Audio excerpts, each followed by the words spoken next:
3 months had passed since humanity stopped talking, and the galaxy was beginning to panic. High Inquisitor Kel sat in his study on the Vorathi homeworld, surrounded by screens showing reports from every corner of known space. He had not slept properly in weeks. Every night he dreamed of fire and silence, and every morning he woke to find that nothing had changed. The humans were still not talking. He had sent messages through every channel he could find. He had offered peace, friendship, alliance. He had promised the Vorathi Empire would support any action humanity wanted to take against the Kethrani. His messages disappeared into the void, unanswered and unacknowledged. His assistant, a young officer named Threll, entered the study with a fresh report. Another probe had been sent into human space. Like all the others, it had vanished without a trace. No distress signal, no debris. It was simply gone. Kel asked how many probes they had lost. Threll checked his notes. 47. 47 probes sent into human territory, and not one had returned. The Vorathi Council was demanding answers. They wanted to know what the humans were doing, what they were building, what they were planning. Kel had no answers to give them. Human space had become a black hole of information. Nothing went in, and nothing came out. He walked to his window and looked out at the city below. Millions of Vorathi going about their daily lives, unaware of the danger gathering on the edge of the galaxy. He had tried to warn them, but no one wanted to listen. They could not believe that the friendly, talkative humans could become a threat. Kel believed it. He had studied human history in detail, and he knew what they were capable of when pushed too far. Their ancestors had fought wars of unimaginable destruction, conflicts that killed hundreds of millions of their own kind. They had invented weapons that could destroy entire cities in a single flash. They had looked at those weapons and decided to build bigger ones. The humans had learned to control their violent nature. They had channeled it into diplomacy and trade. But that nature had not disappeared. It had simply been waiting, sleeping, ready to wake when needed. On Vega Prime, someone had woken it up. In the Kethrani capital, Chancellor Vorath was having problems of his own. His initial confidence had faded as the months passed. He had expected the humans to make demands, to threaten, to give him something he could respond to. Instead, they gave him nothing. His intelligence services were useless. They could not penetrate human space. They could not even get close to the border without losing ships. His spies in other empires reported that humanity had recalled every citizen from every world, offering free transport to anyone who wanted to come home. Millions had accepted. General Kreth, his military commander, reported to him daily. The news was never good. Ships were vanishing near the border. Not human ships, but Kethrani patrol vessels that ventured too close. They sent no distress calls. They simply stopped responding and were never seen again. Vorath asked what was happening to them. Kreth admitted he did not know. He had sent larger patrols, better armed, with orders to stay well away from human territory. They still disappeared. The Chancellor began to suspect that he had made a terrible mistake. The massacre on Vega Prime had seemed like a strong message, a warning to humanity to stay out of Kethrani space. Now he wondered if he had not sent a message, but triggered something he could not stop. He tried to contact the Galactic Assembly. He offered to negotiate, to pay compensation, to do whatever was necessary to end the crisis. The Assembly told him they could not help. Humanity was not taking their calls either. Far from the political centers of the galaxy, Ambassador Rithal of the Sitheni Collective made a decision. Her people had been friends with humanity for generations. They had traded together, explored together, built colonies on neighboring worlds. She refused to believe that relationship was over. She took a small ship, unarmed and alone, and flew to the edge of human space. She broadcast messages of peace and friendship, reminding the humans of the long alliance between their peoples. She told them that the Sitheni had condemned the Kethrani attack. She begged them to talk. For 3 days, she waited at the border. Her ship drifted in the darkness, surrounded by stars that suddenly seemed very cold and very far away. She slept in short intervals, always waking to check for a response. There was none. On the 4th day, a ship appeared. It was a human destroyer, larger than anything she had seen before. Its hull was covered in weapons she did not recognize, technology that made her own ship look like a child's toy. It moved with a speed that should have been impossible, appearing beside her without warning. She tried to hail it. The destroyer did not respond. It simply moved alongside her ship and began pushing her toward the border. Not roughly, not violently, but firmly, and without any chance of resistance. She transmitted again, pleading for just one conversation, one chance to understand what was happening. The destroyer's only response was to increase its speed. Within an hour, she was back in neutral space, and the destroyer was gone. Rithal returned to the assembly with her report. The humans were not hiding, she told them. They were building. The destroyer she had seen was years ahead of anything in the Sitheni fleet. Whatever the humans had been doing in their silence, it was not grieving. The assembly reacted with fear. Representatives of a dozen species demanded action. Some wanted to form an alliance against humanity. Others wanted to join them against the Kethrani. Most simply wanted answers that no one could give. In her laboratory beneath the mountains, Dr. Catherine Webb worked without rest. She had assembled a team of the best scientists humanity had to offer, and they were performing miracles with nothing but determination and desperation. The weapons they were building were unlike anything that had existed before. Power systems that could run for centuries without refueling, shields that could withstand the combined fire of entire fleets, targeting systems that never missed. Commander Nathan Cole visited her late one night. He was a soldier, a veteran of 100 training exercises and 0 actual battles. He had always believed he would never need to fight. Now he was preparing for a war that would shake the galaxy. He asked her if she understood what they were creating. She looked up from her work, her eyes red from lack of sleep. She told him she understood perfectly. They were creating the end of an era. He asked if she thought they were doing the right thing.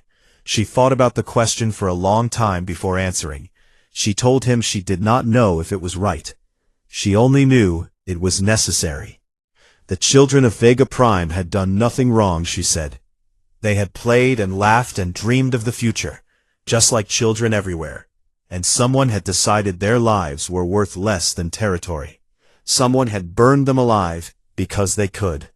If humanity did not respond, it would happen again. Other empires would see that human lives could be taken without consequence. Other children would die on other worlds, and their murderers would face nothing but words. So they would give the galaxy a response that needed no words, a response that everyone would understand, a response that would make sure no one ever made the same mistake again. Nathan looked at the weapons taking shape around him. He asked if they would ever use them. Catherine said she hoped not. She hoped that when the time came, the mere sight of what they had built would be enough. But if it was not enough, they would be ready. Across the galaxy, the months continued to pass. The silence grew deeper, and slowly every empire began to realize that something terrible was coming. 6 months into the silence, the galactic economy began to collapse. It happened slowly at first, then all at once. Human merchants had carried 60% of all trade goods between empires. Human banks had processed 80% of all financial transactions. Human mediators had settled 90% of all commercial disputes. When humanity withdrew, they took the entire economic foundation of the galaxy with them. Trade ships sat idle in ports across 1,000 worlds. Factories shut down because they could not get raw materials. Stores emptied because they could not get products. Prices for basic goods rose to impossible levels, and people who had never known hunger began to starve. On the Sci-Fi homeworld, food riots broke out in 3 major cities. The government sent soldiers to restore order. But the soldiers were hungry too. Ambassador Rithal watched the chaos from her office window and wondered how everything had fallen apart so quickly. Her aide brought her the latest reports. The Krithani were blockading the Varathi trade routes. The Varathi were threatening war in response. The Teleshi and the Mondari had broken their century-old alliance over a dispute about mining rights. Without human mediators to calm tensions, old enemies were becoming enemies again. She asked if anyone had been able to contact the humans. Her aide shook his head. Every attempt had failed. The human border remained sealed, their space remained dark, and their ships remained invisible. Rithal pulled up a map of the galaxy on her screen. She stared at the region marked as human space, a vast area of stars that had once been full of life and activity. Now it was a void, a black spot on the map where nothing entered and nothing left. What were they doing in there, she wondered. What were they building? Chancellor Vorath was asking himself the same question. His paranoia had grown with each passing day. He could not sleep. He could not eat. He spent hours staring at reports, searching for any clue about what the humans were planning. His generals brought him troubling news. Sensor stations near the human border had detected strange readings. Energy signatures unlike anything they had seen before. Brief flashes of power that appeared and vanished too quickly to be analyzed. Vorath ordered more patrols sent to investigate. His generals told him they could not. They had already lost too many ships. The officers were afraid to go near human space. Some had begun to refuse orders. He raged at them, called them cowards, threatened to have them executed. They stood silently and accepted his abuse, but they did not change their minds. They would rather face his anger than whatever was waiting for them in the darkness. General Kreth came to him with a proposal. They should strike first, he said, before the humans finished whatever they were building, before they became too strong to fight. If they gathered all their forces and attacked now, they might have a chance. Vorath considered the idea. He wanted to hurt the humans, to make them pay for the fear they had caused him, but something held him back. A small voice in his mind that whispered the attack on Vega Prime had been a mistake, and a second attack would only make things worse. He told Kreth to wait. They would watch and prepare, but they would not attack. Not yet. On Earth, Admiral Daniel Price reviewed the progress reports from the construction yards. The fleet was ahead of schedule. Ships that should have taken years to build were being completed in months. Factories worked around the clock, turning raw materials into weapons of war. He walked through one of the assembly facilities, watching workers fit armor plates onto the hull of a new cruiser. These were not professional shipbuilders. They were teachers and doctors and farmers, ordinary people who had volunteered to help. They asked no questions and demanded no pay. They simply worked, driven by a purpose that needed no explanation.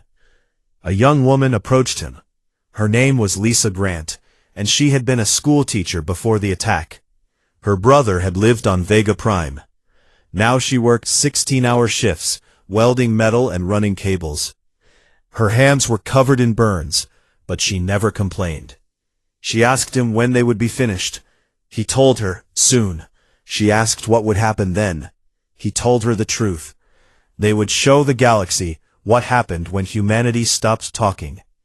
She nodded and went back to work. He watched her for a moment, then continued his inspection. Everywhere he looked, he saw the same determination, the same quiet anger, the same willingness to do whatever was necessary. In her laboratory, Dr. Catherine Webb made a breakthrough. The weapon system she had been designing was finally working. She ran test after test, checking and rechecking the results. There was no mistake. They had done the impossible. She called Commander Nathan Cole to show him. He stood before the display screen, watching the simulation play out. The weapon fired, and the target vanished. Not destroyed, not damaged, simply erased from existence, as if it had never been there. He asked how powerful it was. She told him the simulation showed it could destroy a moon. The real thing might be even more powerful. He was silent for a long time. Then he asked if they would actually use it. She said she hoped not. The point was not to use it. The point was to make sure no one ever gave them a reason to.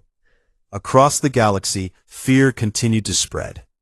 Empires that had been enemies for centuries began to talk about alliances. Not against humanity, but with them. If the humans were going to reshape the galaxy, better to be on their side than against them. High Inquisitor Kel of the Varathi Empire made a formal recommendation to his emperor. They should reach out to the humans, he said. They should offer unconditional support, whatever the humans wanted. Their only hope of survival was to make themselves useful to whatever was coming. The emperor listened, but did not act. Like everyone else, he was waiting to see what humanity would do. On the Kethrani homeworld, the population was beginning to panic. Rumors spread through the cities like wildfire. The humans were building a weapon that could destroy planets. The humans were coming to kill them all. The humans had already won, and everyone was just waiting to die. Chancellor Vorath tried to calm his people, but his words rang hollow. He did not believe them himself. He had started this crisis with an act of violence, thinking it would make him strong. Instead, it had awakened something he could not control. He began to have nightmares. In his dreams, he stood on the surface of his homeworld and watched the sky turn to fire. Human ships filled the heavens, too many to count, and they rained destruction on everything he had built.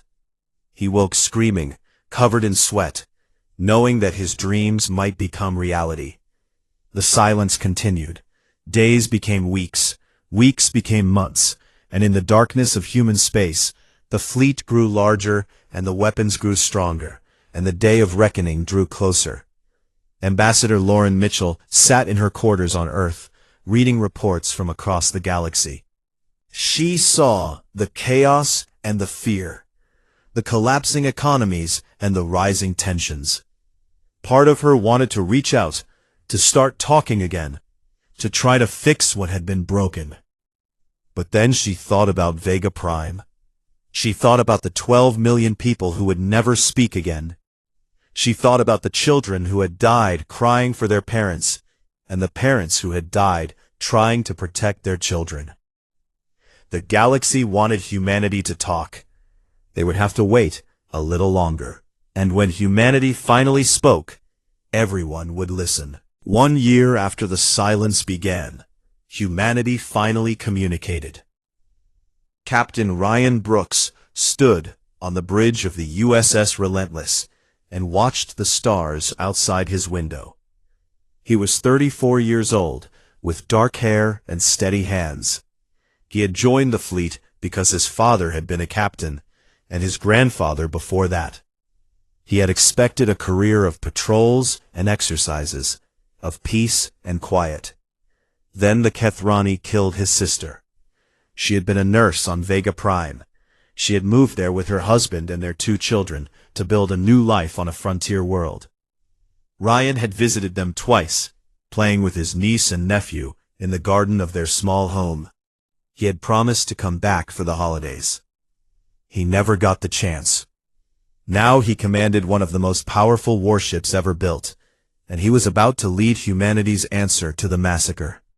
Around him, his crew worked in focused silence. They had volunteered for it. The fleet began to move. 17,000 warships emerged from human space in perfect formation. They moved through the void like a single organism, their movements coordinated by systems that thought faster than any living mind. Destroyers and cruisers and battleships, each one carrying weapons that could crack a planet. At the center of the formation, massive carrier ships held thousands of smaller fighters, ready to launch at a moment's notice. They broadcast no declarations. They sent no warnings. They simply moved toward Kethrani space with the slow, certain purpose of an avalanche. On the Kethrani homeworld, Chancellor Vorath received the news and felt his heart stop. His worst nightmares had come true. The humans were coming, and they had brought more ships than he had ever imagined possible. He screamed at his generals to mobilize the fleet. They told him it was already done. Every ship they had was moving to intercept the humans. 8,000 vessels, the entire military might of the Kethrani Dominion, forming a defensive line around their territory. Vorath opened a communication channel to the human fleet. He spoke directly, his voice trembling, despite his efforts to sound strong. He offered apologies. He offered compensation. He offered to surrender the officers who had ordered the attack on Vega Prime. He offered anything, everything, if the humans would just stop and talk. His message received no response.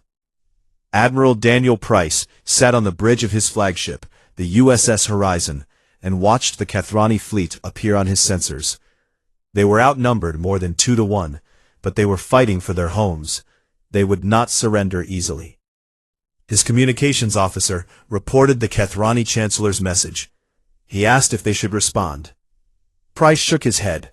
The time for talking had ended 1 year ago, when Kethrani warships burned 12 million people alive. Words would not bring those people back.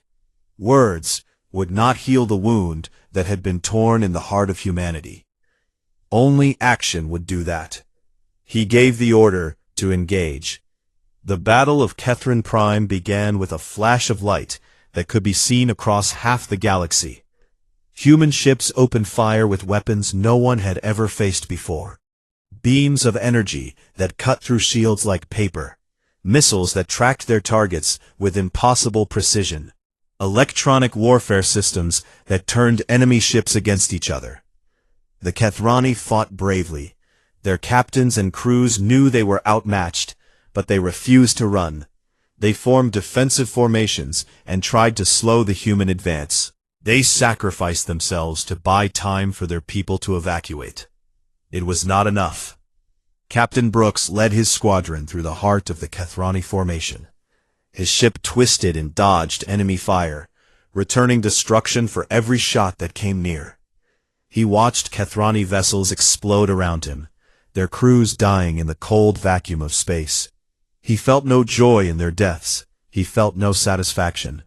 He felt only the cold certainty that this was necessary.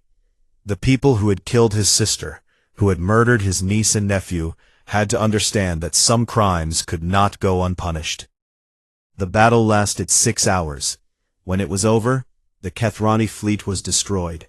Their orbital defense platforms were debris. Their military stations were burning wreckage, drifting through space. The human fleet took position around the Kethrani homeworld.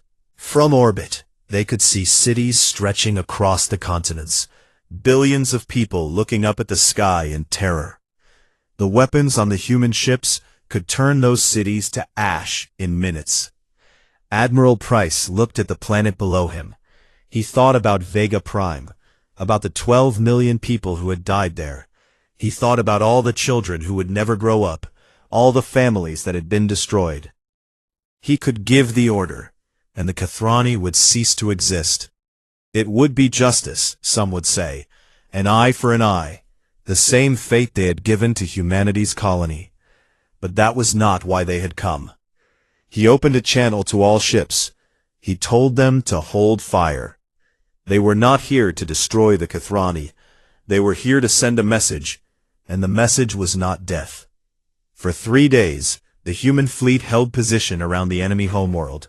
They did nothing but watch. No attacks. No demands.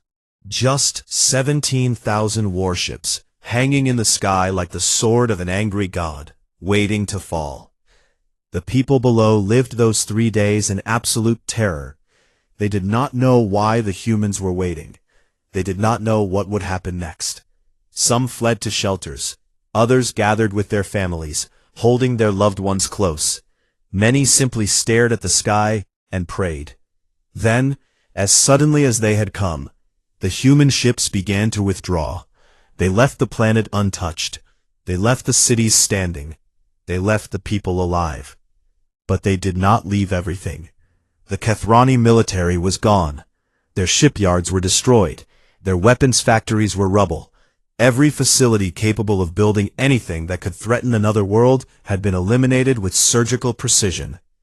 The Kethrani Dominion was no longer a power in the galaxy. They were a people without weapons, without defenses, without any way to hurt anyone ever again. And they were alive. Chancellor Vorath watched the human fleet leave from his bunker beneath the capital city. He did not understand. He had expected death. He had expected revenge. He had expected the humans to do to his people what his people had done to Vega Prime. Instead, they had shown mercy. Terrible, devastating, absolute mercy. General Kreth came to him with reports of the damage. Their military was completely destroyed. It would take decades to rebuild, if they were ever allowed to rebuild at all. The Kethrani Dominion existed only because the humans had chosen to let it exist. Vorath asked why. Why had they not finished what they started? Why had they not taken revenge? Kreth had no answer. Across the galaxy, every empire watched in stunned silence. The humans had won the most decisive military victory in galactic history. They had destroyed an entire empire's ability to wage war. And then they had simply walked away. High Inquisitor Kell wrote in his journal that night.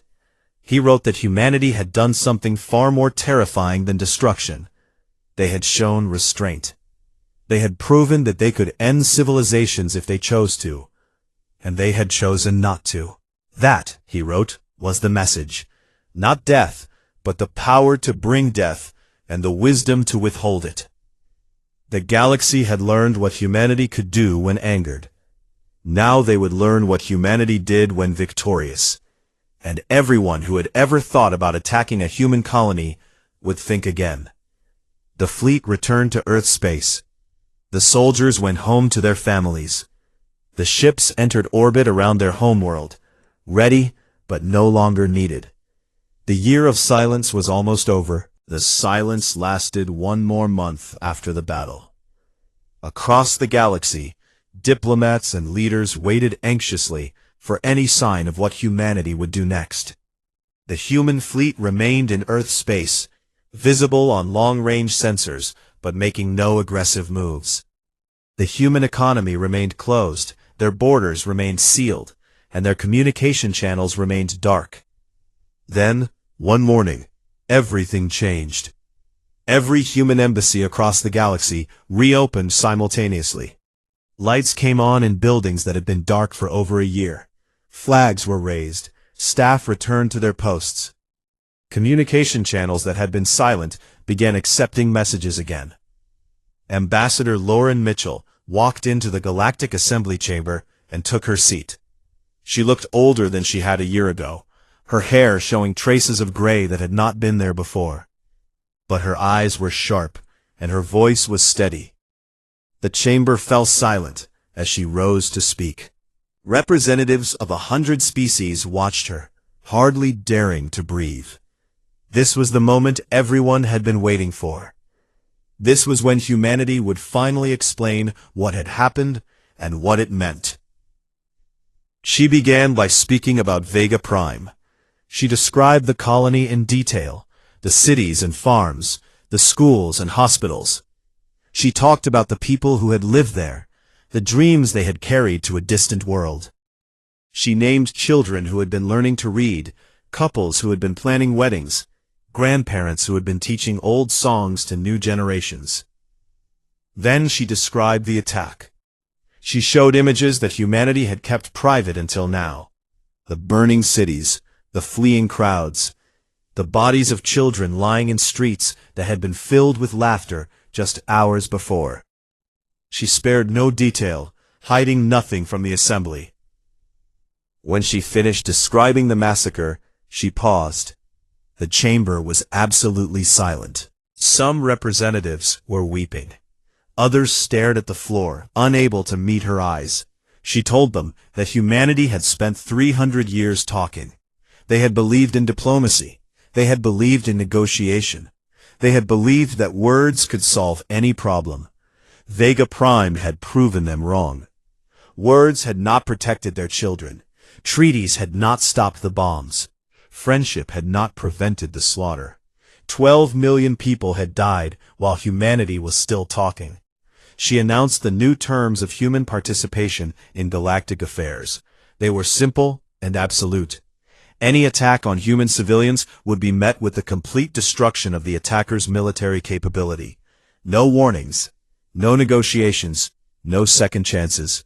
She let that sink in for a moment before continuing. She told them that humanity did not want war. They did not want to destroy anyone. They wanted the same thing they had always wanted: peace, trade, friendship. They wanted to talk, but they would never again rely on words alone. The galaxy had seen what humanity could do when pushed. Now they knew that the friendly humans who mediated disputes and facilitated trade could also burn fleets and shatter empires. Then she said something that surprised everyone. She announced that humanitarian ships were already on their way to the Kethrani homeworld. Food, medicine, construction materials, everything the Kethrani people needed to rebuild their lives. Humanity bore no hatred toward the ordinary citizens of the Dominion, only toward those who had ordered the massacre. High Inquisitor Kel of the Varathi Empire listened to her words in amazement. The humans had destroyed the Kethrani military utterly. They had every right to leave them suffering, to let them starve and struggle as punishment for their crimes. Instead, they were sending help. He understood then what humanity was really saying. They were not conquerors. They were people who had been hurt badly and had responded with overwhelming force. But their true nature remained what it had always been: generous, compassionate, willing to help even those who had wronged them. That made them more frightening, not less. A monster could be predicted. A monster would destroy and destroy until someone stopped it. Humanity was something more complicated. A species that could end civilizations, but chose to build them instead. A species that returned cruelty with kindness, but only after demonstrating the power to return it with annihilation. Chancellor Vorath was not in the assembly that day. He had been removed from power by his own people 3 days after the battle. The new Kethrani government had arrested him and the generals who had planned the massacre. They were awaiting trial for crimes against sentient life. The new chancellor, a woman named Selrath, who had opposed the attack from the beginning, sent a message of acceptance and gratitude for the humanitarian aid. She promised that the Kethrani people would rebuild themselves as a peaceful nation, never again threatening their neighbors. In the weeks that followed, the galaxy began to return to normal. Trade routes reopened. Commerce resumed. Human mediators returned to their work, settling disputes and building bridges between old enemies. On the surface, everything looked the same as it had before. But everything had changed. Admiral Daniel Price retired from active duty 6 months after the battle. He had spent his career believing he would never need to fight, and he had been wrong. Now he spent his time teaching at the academy, training the next generation of officers. He told his students the same thing every semester. He told them to speak softly and build bridges. He told them to make friends and negotiate in good faith. He told them that talking was always better than fighting, and that they should never start a conflict they could avoid. But he also told them to be ready. He told them that evil existed in the galaxy, and sometimes evil refused to listen. When that happened, they needed to have the strength to deliver a message that needed no translation. Dr. Catherine Webb received no medals or public recognition for her work. She preferred it that way. She returned to teaching physics at a small university, content with the knowledge that her work had helped save humanity. Sometimes her students asked about the Year of Silence, and she would change the subject. Some memories were too heavy to share. Commander Nathan Cole stayed in the service. He commanded a patrol ship on the outer edges of human space, watching for threats that might never come. Sometimes at night, he would look at the stars and think about what they had built and what they had done with it. He still did not know if it was right. He only knew it had been necessary. Captain Ryan Brooks visited his sister's grave on the memorial world that had been built where Vega Prime once orbited. 12 million names were carved into white stone walls, stretching across an entire continent. He found his sister's name and touched it gently. He found his niece and nephew beside her. He told them that they had been remembered. He told them that their deaths had not been forgotten. He told them that humanity had made sure it would never happen again. Ambassador Lauren Mitchell continued her work at the Galactic Assembly. She negotiated treaties and mediated disputes, just as she had before. But now, when she entered a room, everyone stood a little straighter. Everyone remembered what had happened when humanity stopped talking. Years passed. New generations were born who had never known the silence. History books told the story of the massacre and the response, teaching children what their ancestors had done and why. The lesson was simple. Humanity wanted peace, but they would fight if they had to. And if they had to fight, they would win. No empire ever attacked a human colony again. Some said it was because of the fleet, the weapons, the demonstrated ability to destroy any enemy. Others said it was because of the mercy, the choice not to exterminate the Kethrani when they could have. Most believed it was both, the power to destroy and the wisdom not to. High Inquisitor Kell wrote his final report on humanity before his death. He wrote that humans were the most dangerous species in the galaxy, not because of their weapons or their ships, but because of their hearts. They loved deeply and forgave readily. They helped strangers and protected the weak. They built bridges and sought peace. But when someone hurt the people they loved, when someone crossed the line that should never be crossed, they became something else entirely. They became a force that could not be reasoned with, could not be stopped, could not be survived. They became the silence before the storm. The galaxy had learned to read that silence. And as long as humanity kept talking, as long as their embassies stayed open, and their diplomats kept negotiating, everyone knew that the universe was at peace. Because they all remembered what had happened when humanity refused to speak. And no one wanted to hear that silence again. For 300 years, humanity had talked more than any other species in the galaxy. They talked at meetings, they talked at dinners, they talked in the halls of the Galactic Assembly, until other species grew tired and went home. Humans believed that any problem could be solved with enough words, and for 300 years they had been right. Admiral Daniel Price stood on the observation deck of the orbital station above Earth. He was an old man now, with gray hair and deep lines on his face. He had spent 40 years in the United Earth Fleet, and in all that time he had never fired a weapon in anger. He had never needed to. Whenever trouble started, the diplomats would arrive with their smiles and their handshakes, and somehow they would make everything better. He watched the ships moving in the distance, cargo freighters carrying goods to 100 different worlds. Human merchants traded with everyone. Human banks held the savings of a dozen empires. Human mediators settled disputes between species that had been fighting for thousands of years. Humanity had made itself necessary to everyone, and that was their greatest protection. His communicator buzzed. He looked at the message and felt his blood turn cold.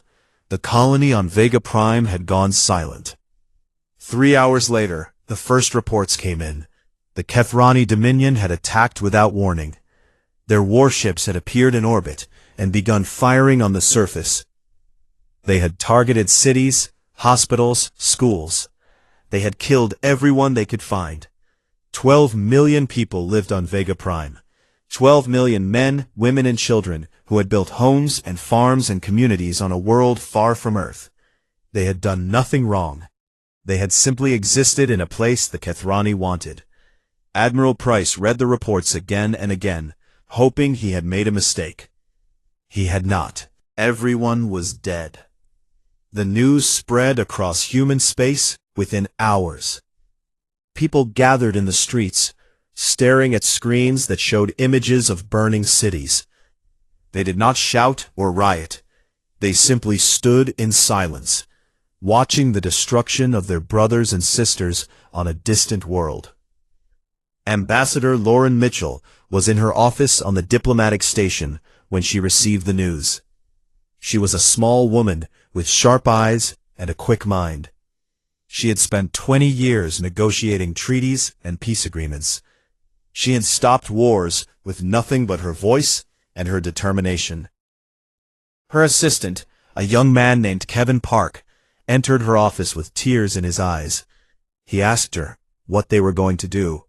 The Galactic Assembly was expecting a statement. Every news network in the galaxy wanted to know how humanity would respond. Lauren sat at her desk and said nothing for a long time. She looked at the photographs on her wall, images of handshakes and signed treaties, moments when she had helped make the galaxy a better place. She thought about all the time she had convinced enemies to become friends, all the time she had believed that words could solve anything. Then she thought about the children on Vega Prime, the families who had trusted that their government would protect them, the people who had died screaming while warships burned their world. She picked up her communicator and called Earth. She spoke to the president, to the military commanders, to the leaders of every human government. The conversation lasted 4 hours. When it was over, she knew what she had to do. Kevin asked her what message she wanted to send to the assembly. She told him to send 3 words. "We have nothing to say." He stared at her in confusion. He asked if she was joking. She was not. Every embassy was to close immediately. Every diplomat was to return home.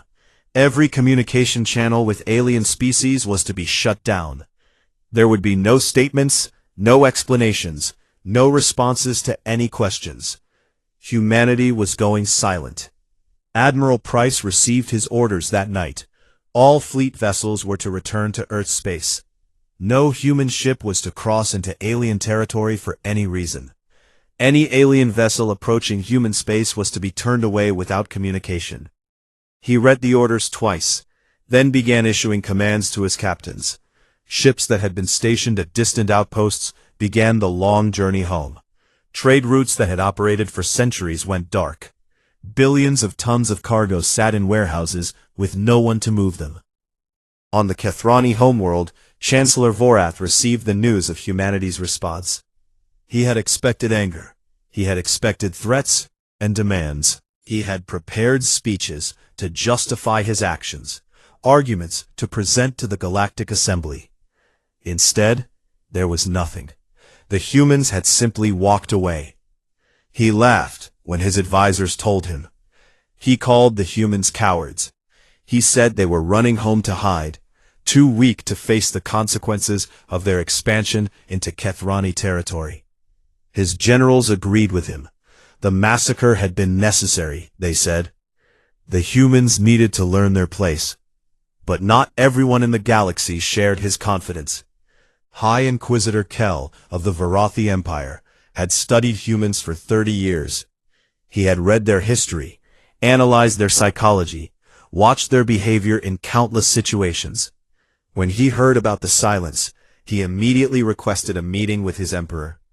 Humans, he explained, did not go quiet when they were afraid. A frightened human talked more, not less. They argued, they negotiated. They looked for any way out of danger. Silence was not a sign of weakness. It was a sign of decision. He pulled up records from human history. Before their greatest wars, there was always a period of withdrawal. Diplomats recalled. Communication cut. a nation going silent while it prepared for what came next. The Emperor asked what the humans were preparing for.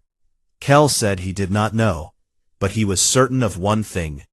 Whatever humanity was planning, talking would not stop it. They had already decided. The only question now was how bad it would be. On Earth, Dr. Catherine Webb received a call in the middle of the night. She was a physicist, one of the best in human space, known for her work on advanced propulsion systems. The voice on the phone asked her to come to a facility in the mountains. They would not tell her why. She arrived the next morning to find a bunker carved deep into the rock. Armed guards checked her identification 3 times before letting her pass. Inside, she found laboratories filled with equipment she had never seen before, and scientists working in desperate silence. A man in a military uniform introduced himself as General Marcus Stone. He told her that everything she saw was classified at the highest level. He told her that she had been selected for a project that would determine the future of humanity. She asked what the project was. He led her to a window overlooking a massive construction bay. Inside, she could see the skeleton of something enormous taking shape. Workers moved across scaffolding, welding metal and running cables. He told her they were building a fleet.